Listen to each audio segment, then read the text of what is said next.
Hey everyone, Mark Ryan here. Have a new article that I'm going to give to you as a podcast today. It's all about lists. This one is all about how you can pick the right names. There's different types of lists out there, managed versus compiled. There's also saturation list. Don't get confused by the list, people. This really is not complex stuff. They're just selling you a product, data, and that's it. As a customer, you need to know what you're buying. The problem is that most newbies in the marketing sphere don't really know terminology, and I found that to be a problem. So I thought I'd give you a little bit of an audio commentary on how to understand this stuff. To be honest, you really shouldn't have to know the terminology. You should know how to direct yourself. You just need to know what to ask for. In simple terms, there's three different kinds of lists: compiled, managed, and saturation. For the sake of being concise, I'm just going to tell you about the first two. Consider compiled lists like custom-made data. Only you know your customers' demographics, so you want to build your own prospect list. You feed the demographics into your provider like a recipe. Then they deliver you a customer list that has been, quote, compiled to your exact specifications. Managed lists are a little bit different. You may run some kind of business that would function well by recruiting customers from another business that buys a like product or service. For example, let's say you sell discounted vacation packages.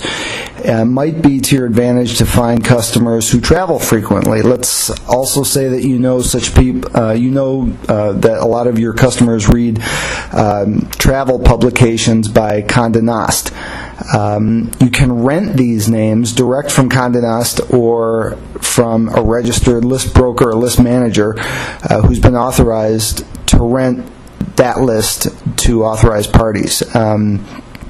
These are names that you believe have the same characteristics as your ideal client base and but they would be owned by someone else. You simply rent them. As long as you know the definition, you'll be okay. The big question is, what type of business are you and where are you in terms of growth? For the most part, the only people who use managed lists are larger entities and nonprofits. Lion's share of small businesses use compiled data. In case you are still part of that group of people that ask the question, why should I bother with small mail lists when I can send an email list? Here's the quick and dirty answer. Statistically, unsolicited, non-opt-in email lists that you buy from a provider that are used in email campaigns are 1/5 as effective as traditional mail campaigns. The reason is that traditional data is built and compiled from a number of different sources. You don't have to acknowledge or opt in that you live at your physical address. The post office already knows that you do. And if you don't opt in to a vendor's email list voluntarily, then and verify it with your email account, email systems have become particularly adept at recognizing any such messages as spam.